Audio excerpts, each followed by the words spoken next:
to the Scouting Room Podcast with Dame and Dan. If you love NFL football, college football, and the NFL Draft, this podcast is for you.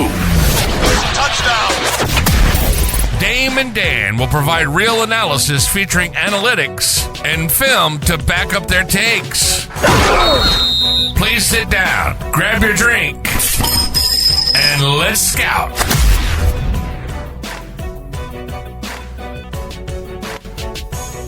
Welcome back to the Scouting Room NFL podcast with Dame and Dan. I'm Dame. I'm an NFL draft analyst with Bleacher Report and the lead host of the Locked On NFL Draft podcast. That's my guy, Dan. Also, an NFL draft analyst with Bleacher Report and an NFL draft analyst with RGR Football, covering the Kansas City Chiefs. And guys, thank you for tapping in with us. Thank you for joining us on another episode as we get into the preseason takeaways from week 2. Kaleb Williams, the Chicago Bears offense, finally got to see the first team offense out there. They seem to be clicking on all cylinders. Does that spell good tidings for them in the regular season? The Saints have a weird QB battle that no one's taking a step forward in. We don't know who's going to be the starter for week 1. We'll discuss that. And we got 3 rookie running backs that impressed us in week 2. So let's get started with Kaleb Williams. Dan, Kaleb Williams in that first team offense, it was a lot of discussion about how training camp started and how it was going for Kaleb. And Ben Johnson was almost like a drill sergeant. And, you know, we talked about the comment that Jameson Williams made. So, with the new OC, we get to play receiver more than we did when Ben was here, right? Because Ben's kind of a stickler about specific things. And I didn't panic the way everybody else started to panic. It was like, oh, man, he's being so hard on Kaleb, and he's throwing the book at Kaleb. Well, first preseason action for Kaleb Williams, and I'd say that was a pretty big success for our guy Ben Johnson over there in their first preseason action. That offense, that first drive, it just hummed. It hummed so well. The quick little just kind of tempo setter and easy layup for Kaleb to Colston Loveland on the slice action into the flats. Just nice little, okay, let's get that completion, boost that confidence a little bit. Then you see him drill that 30-plus yarder, I think it was, to Cole Kmet up the seam. And I believe it was quarters coverage that they ran and that the Bills were running. And he had the safeties wide on the hash and everything. And he just, what I appreciate watching it is how quickly he diagnosed what they were in. You know what I mean? Last year I felt like Kaleb didn't see it as fast. In this game, like in this preseason game, he saw it quick. He saw, okay, the safeties are wide. They're dropping back, corners dropping off and bailing out. You got this linebacker who's supposed to be in the middle of the field, and he's not getting enough depth and enough quickness. I can fire this in right up to Cole Kmet, right? Then they high load that same linebacker, number 44, put him in the blender. They high load him, right? You know, with the underneath action, and then the crosser to Colston Loveland, and he just like layers it over the top. Understand he has a big body, tight end / receiver type skill set in Colston Loveland, and then of course coming back to the touchdown to Zacchaeus. So like Olamide Zacchaeus. So that first drive just hummed, man. And even after that, like he didn't continue to string of completions, but he looks good. The offense looked good, Dan. Yeah, I think what we wanted to see was what we wanted to see, right? Getting everybody on time. And I think it's funny how everyone was like mad about Ben Johnson being hard on Kaleb Williams. You have to be. These guys are professional athletes. They're in the NFL. At the same time, you want to get them comfortable in what you're doing. And if you aren't on time, if you aren't getting the ball out when he's asking you to, if you aren't going through the reads exactly the way that you need to be reading it and getting the ball where it needs to be, you're not going to run his offense. And that's what we saw. We saw decisiveness, making really good decisions. But it wasn't just the fastballs, like you talked about, the layer, the touch. He was able to take some off of it every now and then, but fire it in when he knew he had to. So that's what you want to see from him growth-wise. Not everything has to be a fastball. Not everything has to be now live or die. But You saw Ben Johnson scheming guys open. The Zaccheaus play was really nice. You have that stack bunch on the right side. You have the clear out and then just the angle route from Zaccheaus. Wide open into space. I'm not here to say that the Buffalo Bills safeties didn't help them out at all, because they absolutely did. It was not a great showcase from the Buffalo Bills safety. Cole Bishop and DeMar Hamlin did not play very well in that game. But overall, that's what happens when you have to play at the mercy of an offensive coordinator and at an offense that is dictating to you. Sometimes you're going to be put in bad situations. It's all about overcoming those. So obviously, maybe a couple more drives later, maybe they would have had a pick or something like that just to bounce back. But it's hard to do that in the preseason when you're not getting all of the reps throughout the game. So what we wanted to see from Ben Johnson was that he was a little bit easier on Kaleb Williams, and then he was going to set him up for success. And we saw that. We saw exactly what he wanted to do and what we expected to do. Now it's going to be about that cat and mouse game. It's about playing chess, not one drive, not two drives. We have to play the whole game now. When the defense executes, when the defense comes a little bit more difficultly and he actually gets in their face a little bit, throws off that timing, what can you do there? But in this first preseason action, man, it was everything we could have wanted, I think. Absolutely, and also think about the fact that none of their starting or potential impact running backs were in the game. No Swift, no Monangai. I don't think we saw Roschon Johnson. And I'll say this, guys, as we get ready for this week 0 of college football and everything, for getting ready for the NFL draft and everything for next year, I'll tell you right now, I'm pretty sure, because we dropped our mock over at Bleacher Report. Go check that out, bleacherreport.com. And I'm pretty sure we put Jeremiah Love to the Chicago Bears, if I remember correctly. And that running back position is going to need to be upgraded. And I think because you want to make sure that you have that run game to where you can get the hard play action, give him the naked boots, and you could take those shot plays, right? You can have that high-low read where it's like, do I take the post or do I take the crosser at 5 to 10? Things of that nature. But just how quickly he saw it. And even on the plays, there was the throw to Rome on the left side of the formation. It was like a stop route or a curl route, and they sent a blitz. And the Buffalo Bills sent the linebacker, I think it was a linebacker or safety. Running back nearly got decleated, but he recovered well, so shout out to him. But Kaleb felt the pressure. I would have liked to seen him sidestep that, reset his feet, and then throw it. But his feet were set. He threw to me, he threw an accurate ball. He threw it away, outside and away, just like baseball. Outside and away, so the DB couldn't make a play on it, Dan. It was only a place that Rome could make the play. Rome, being a 6'3", 6'4" wide receiver, had to make kind of a diving attempt. You want to see him make that catch. You know what I mean? You want to see him come down with that grab as we're expecting a breakout season for him. But nonetheless, I think one thing that I will say that if I took anything away from this preseason action from Kaleb and the first team offense, I think these tight ends are going to be heavily involved. And I think they should be. I don't think it's a situation where Colston Loveland should just completely throw Cole Kmet on the bench and then Cole Kmet gets traded. No, you keep them both.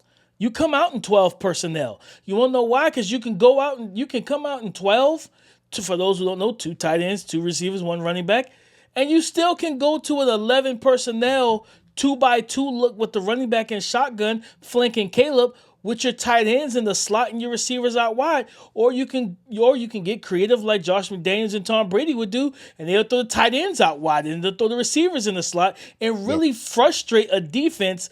And especially if you think I'm gonna run man, well, how are you going to man up now? So are you going to put your linebackers out there as outside corners and let them have to guard Colston Loveland and Cole Kmet? Or are you going to put the corners out there and now your linebackers are dealing with DJ Moore and Rome Odunze, or DJ Moore and Luther Burden? And that's the other thing I want to throw out there to you too. The performance of Luther Burden. Luther Burden looked good. He looks good out there. He was out there with the second team offense.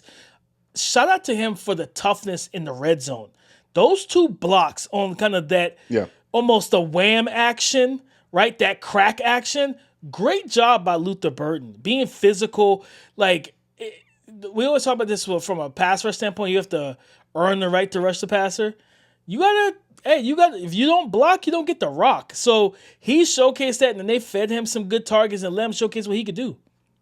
Yeah, I think that when we get back to the tight ends real quick, it's the league of duos, right? It's a league of duos, whether it's running backs, tight ends, wide receivers. Like, you maximize everything you have. So just trying to get rid of a talented player in Cole Kmet never really made sense to me with Colston Loveland. Do what you have to. And for Luther Burden, guys, we talked, both Damian and I, last offseason during the draft about how it was a little bit of a struggle for him because mentally he wasn't engaged. Maybe he didn't like what was going on with Missouri. The effort wasn't always there.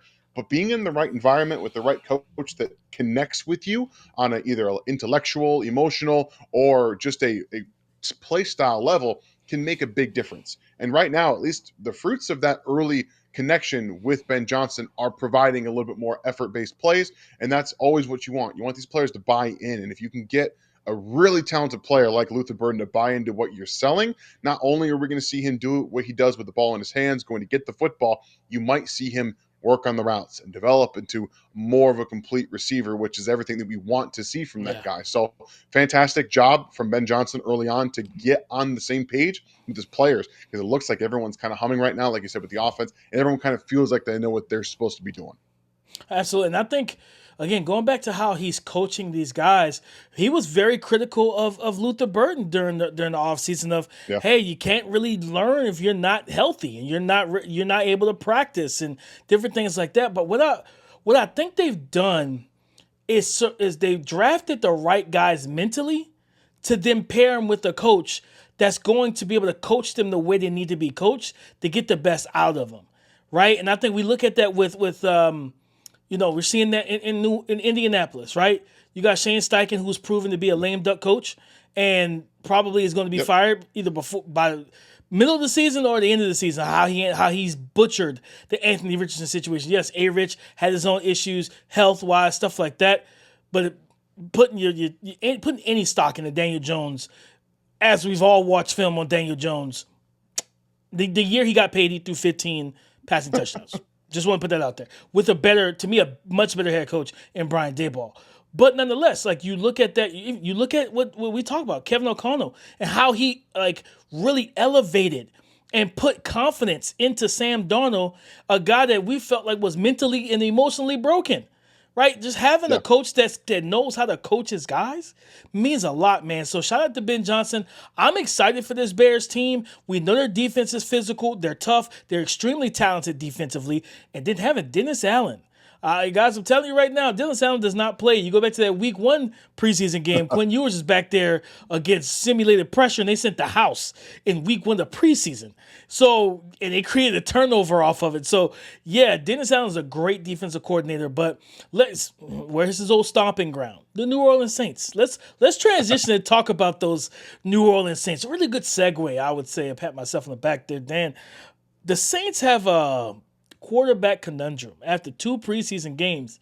What are we going to do here, right? So you have Tyler Shough, who you drafted with the 40th pick in 2025 NFL draft, and then you have the 5th round pick from 2024 NFL draft, Spencer Rattler. So through 2 preseason games, Spencer Rattler is completed almost 71.5% of his passes, 25 of 35, 1 touchdown, 1 interception. He's been sacked 3 times. He did have the fumble loss, I think, on like a strip sack or whatever. Yep.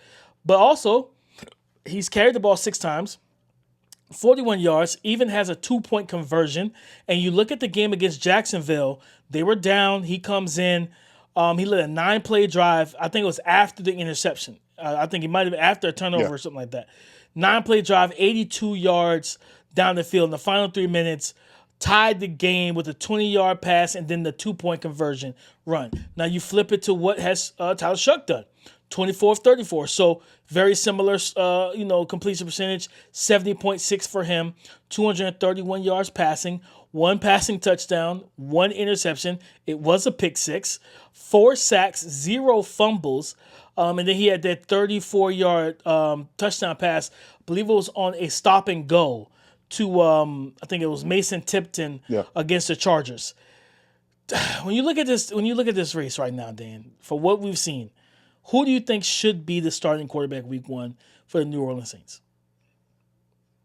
For me, it's Spencer Rattler, just because it's it's a quicker, cleaner operation of the offense. When you watch Shough, you do see some good moments. Obviously, he had a really nice corner throw against the Jaguars this past weekend, but he's holding the football. He's guessing. He's not getting through his reads quick enough. And he's an athletic guy. He needs to get to his feet. If it's not there, you can go and get some plays for Spencer Rattler, who's not the most athletic guy in the world. Again, the process is faster, it's cleaner. He's able to go through 1, 2. All right, I got pressure. We're gonna dump it off, or I'm gonna go and I'm gonna get this with my legs. He's able to get more of the offense done. I think it's streamlined faster.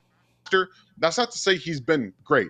He's underthrown some footballs. Ball placement has been an issue. He had, a really fantastic throw down the right-hand sideline. Again, against the Jaguars, we dropped it in the bucket. Comes back and he throws the pick. He's trying to fit some throws in the window. Specifically, the one I remember, he's running out to his right, and then he sees the tight end flash over the middle of the field, tries to throw it in the window. Safety nearly comes and picks it off. So there are some decision-making problems with both of these quarterbacks. But when you look at specifically right now, Spencer Rattler is, again, he's more confident in the offense. He's operating faster. He's getting through his progressions. And most importantly, he's getting to the check down now. If it needs to be checked down, it's being checked down. He's doing it quickly. And I know that everyone doesn't want to see Derek Carr because Derek Carr is known as the check down guy forever. But in terms of operating the offense, Tyler Shough holding the football, not getting it to the flat, not getting it to his outlet receiver is a problem right now. Either he's going to get hurt or he's going to fumble the football, turn it over, take too many sacks.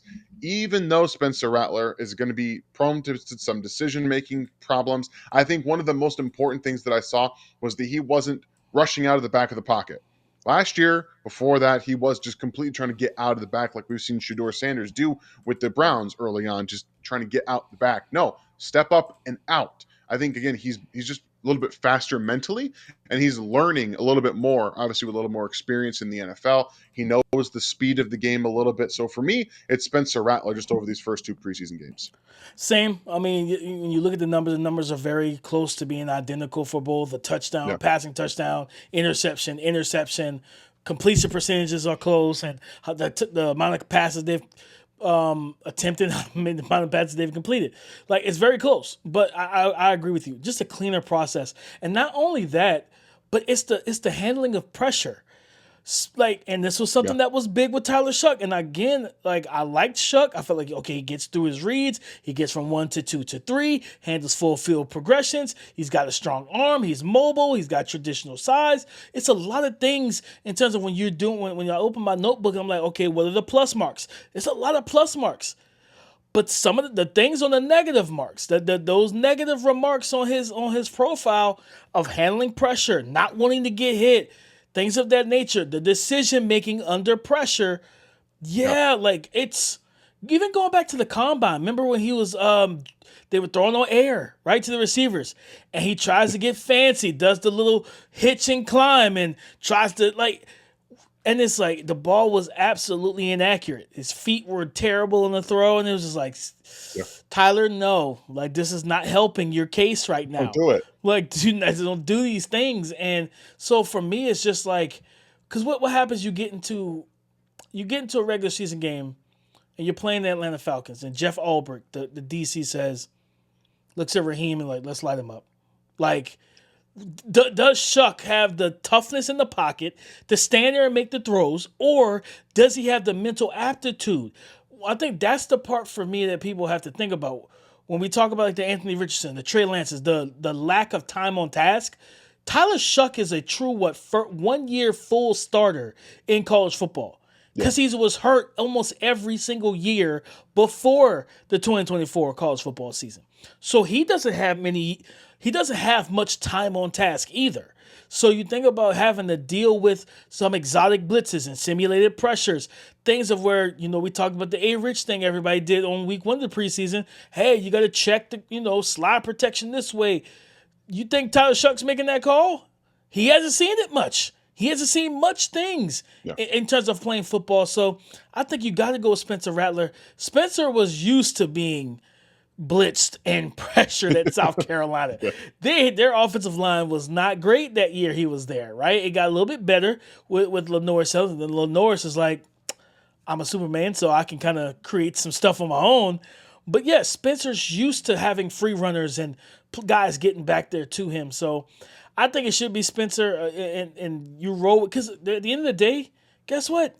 It's easier to start Spencer and go to Tyler Shough, Yeah, the it rookie, is. midseason at the week 10. It's easier to do that. It's a lot harder to start Tyler Shough, and then he's bombed, and you're through the first 6 games, you're 1-5, and you're like, should we go to Spencer for a spark? And it's like, no, we drafted Shough with a top 40 pick. We gotta live and die with this crap. Like, we gotta deal with it. Coach him out of it, whatever. Like, coach him through it. So I say you go with Spencer Rattler, and that was the thing. I think for me it was usually Dan. There was always saying like with quarterback battles, if it's close, you go with the rookie. No, to me, if it's close and if the rookie is supposedly more talented, I'm going with the guy who's already played. I'm going with the guy who showcased that he can do the things, he can see it well, things of that nature, and provide a cleaner process overall. I agree with you. It has to be Spencer Rattler to me. Let Tyler Shough hold the clipboard and just sit and learn, man. Because you got some stuff you got to coach out of him. Yeah, when we talk about like when it's close, if it's a top 10 pick, okay.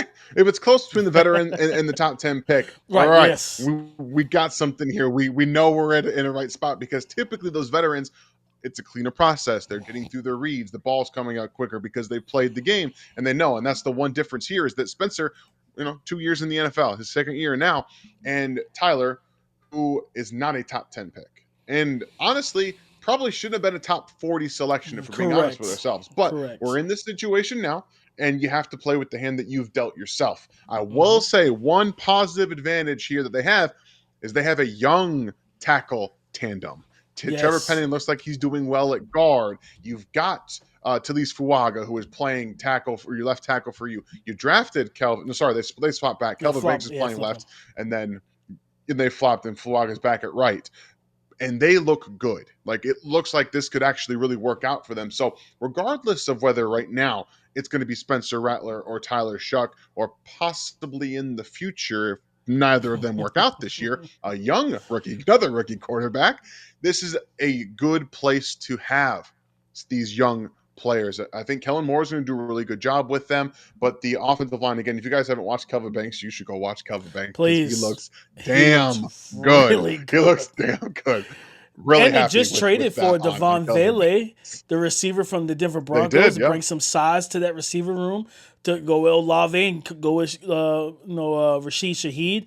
Look like Kendre Miller is healthy. Look like he's toting the rock fairly well. Like, hey, if this offensive line and you play balanced football, you might not be the worst team in the NFL in 2025. We'll see how it plays out, but I think they're doing some good things and they've made some right decisions. Now it's going to the biggest decisions, like, will you make the right one at quarterback? We will find that out hopefully in the coming days out of New Orleans. Let's go to some rookie running backs that have impressed us and showcased themselves well. And we got to talk about the 6th overall pick, out of Las Vegas, man.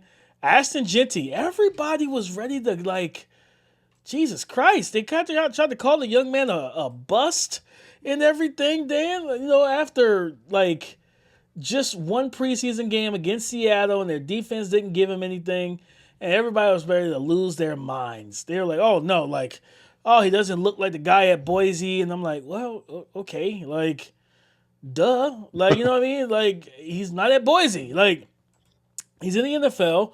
It's his first preseason game, first NFL action. I felt like he's probably got he's probably got some jitters a little bit, man. Like, he's been waiting for this moment his whole life. He's worked so hard to get here.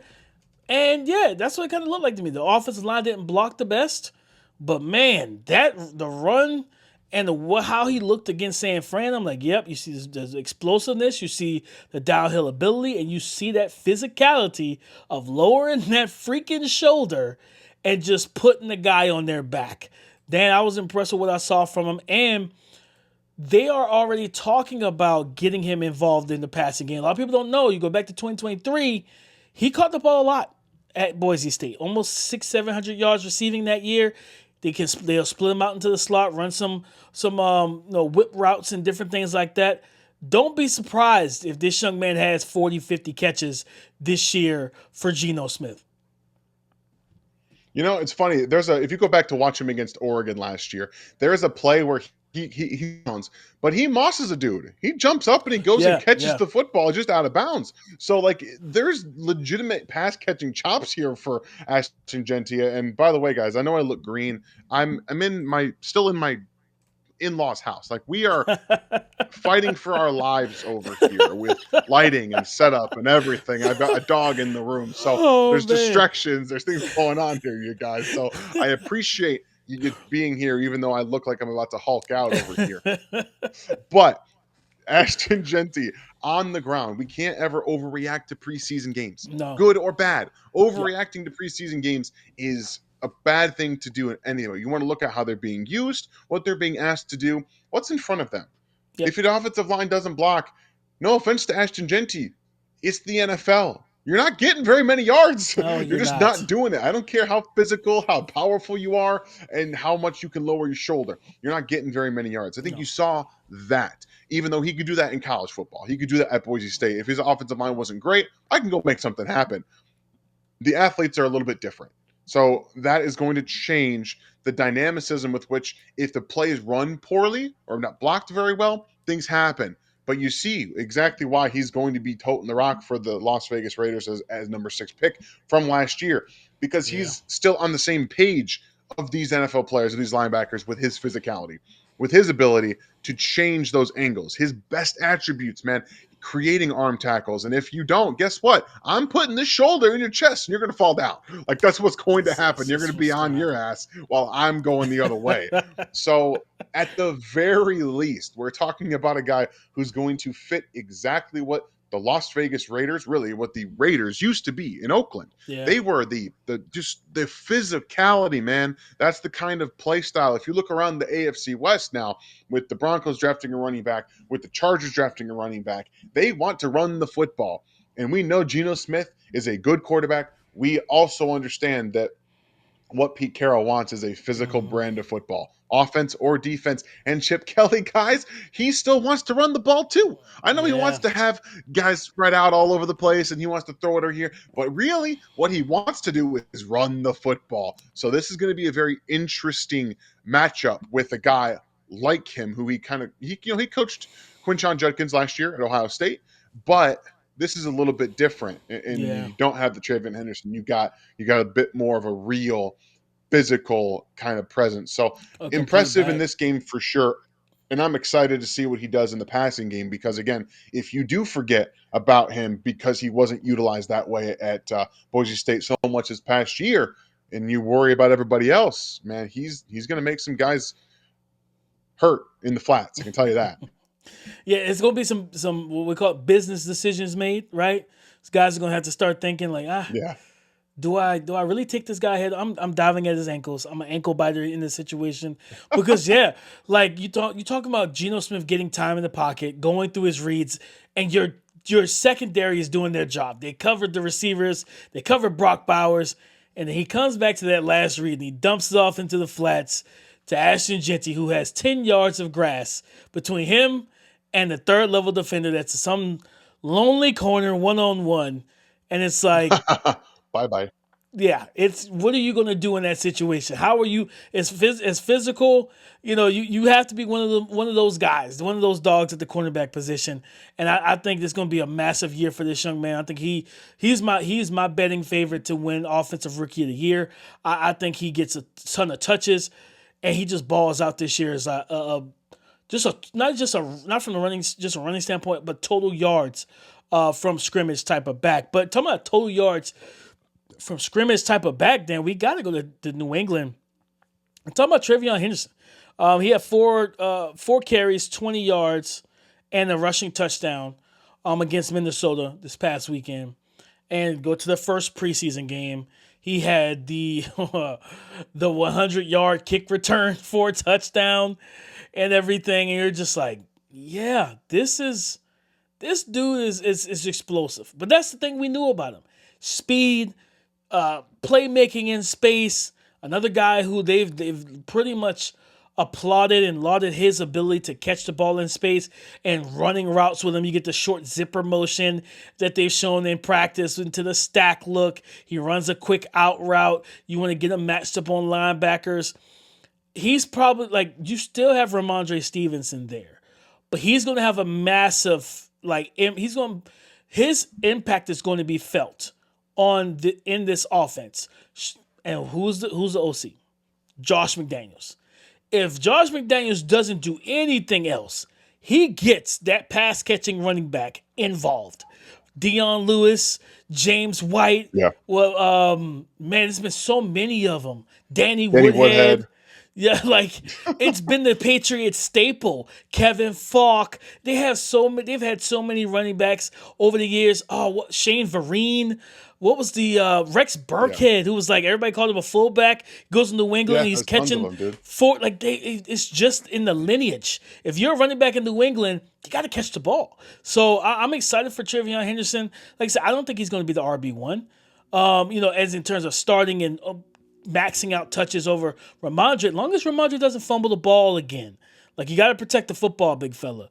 But I think if he does, this is going to be a very good 1-2 punch between those two. They still have Antonio Gibson, who could do a little bit of all of it, run between the tackles, catch the ball, all of that. This Patriots rushing attack and just running back room looks really good. And TreVeyon Henderson is the belle of the ball for everybody right now.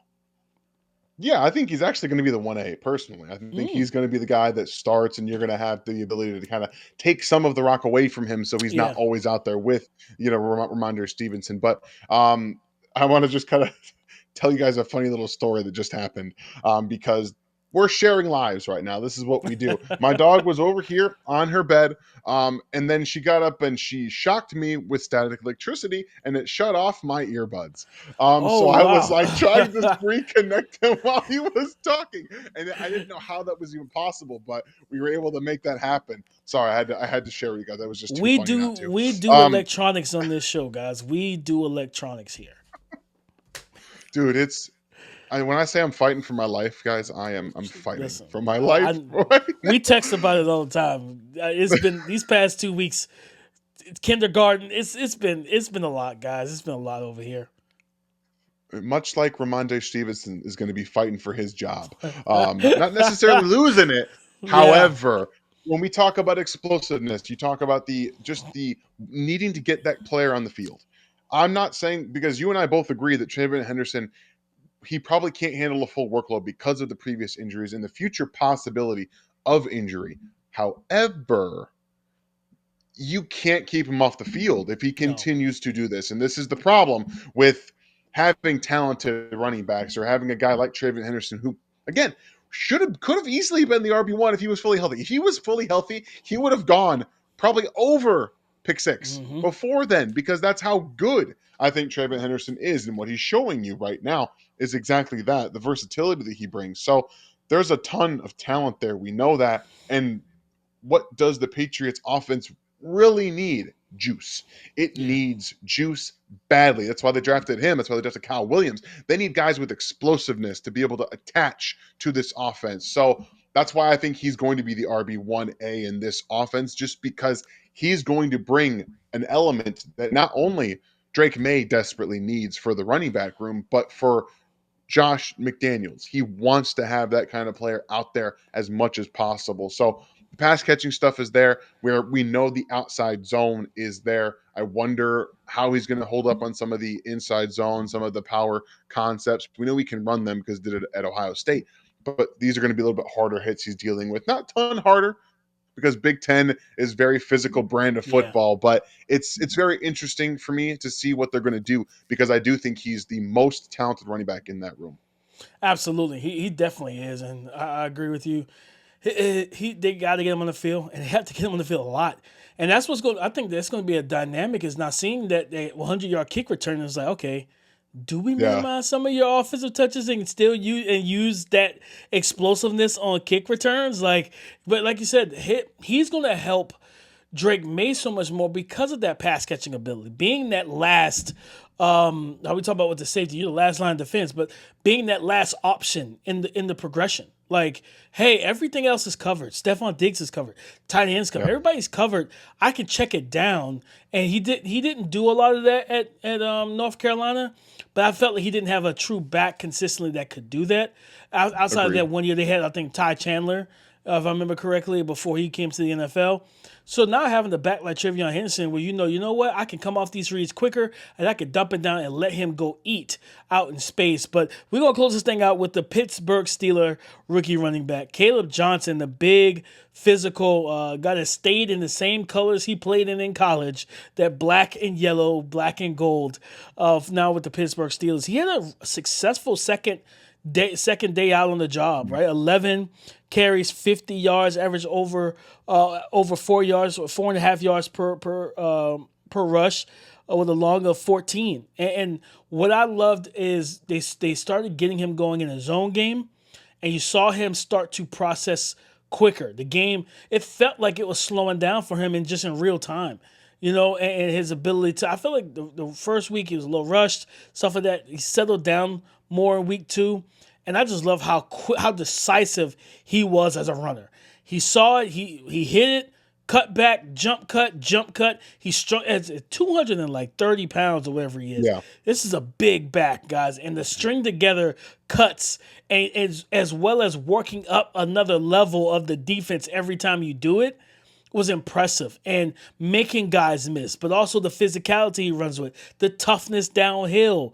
The thing that he had, how he's going to be on the field is going to be pass protection. That's going to be the major thing for him. We can get you. He might be their first and second down back. They may have to play Jaylen Warren on the third downs, simply because Aaron Rodgers is not going to allow you to be in the backfield with him on key downs like third downs or true drop back sets if you can't pass protect. Because again, Kaleb comes from Iowa, guys.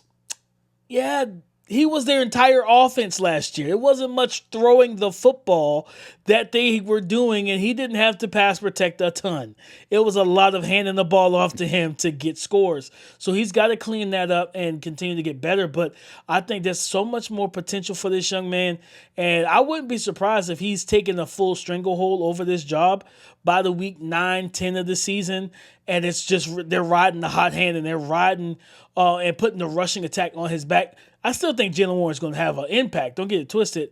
But I think that for this rushing attack, I don't want Aaron Rodgers throwing it 35, 40 times a game. I want a balanced offense. And Arthur Smith has also been a guy that does want to run the football, similar to a Chip Kelly and Greg Roman. He likes to run the ball.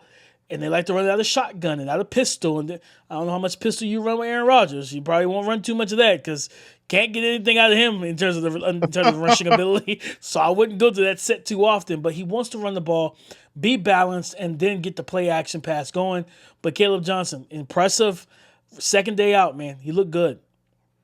Yeah, and when you actually start to get those reps, right? We talk about getting live reps so often. That's why we're excited to watch JJ McCarthy. He had a lot of mental reps last year. Like, we get to see real live reps. These are important. Even in the preseason, like, they don't matter in terms of team outcome or what we think is going to happen in the season. It matters for development. It's like, oh, that's what it looks like. I understand now the speed of the game. When you step out there for the first time and you're like, go back to the Hall of Fame game where Mario and Hampton, instead of cutting it up, going for a first down or a touchdown, he tries to go to the outside, and that defender was like, yeah, buddy, this is the NFL. I'm going to catch up to you and I'm going to tackle you short of the first down. It's learning what that feels like. In that moment, Omarion Hampton was like, oh, shit.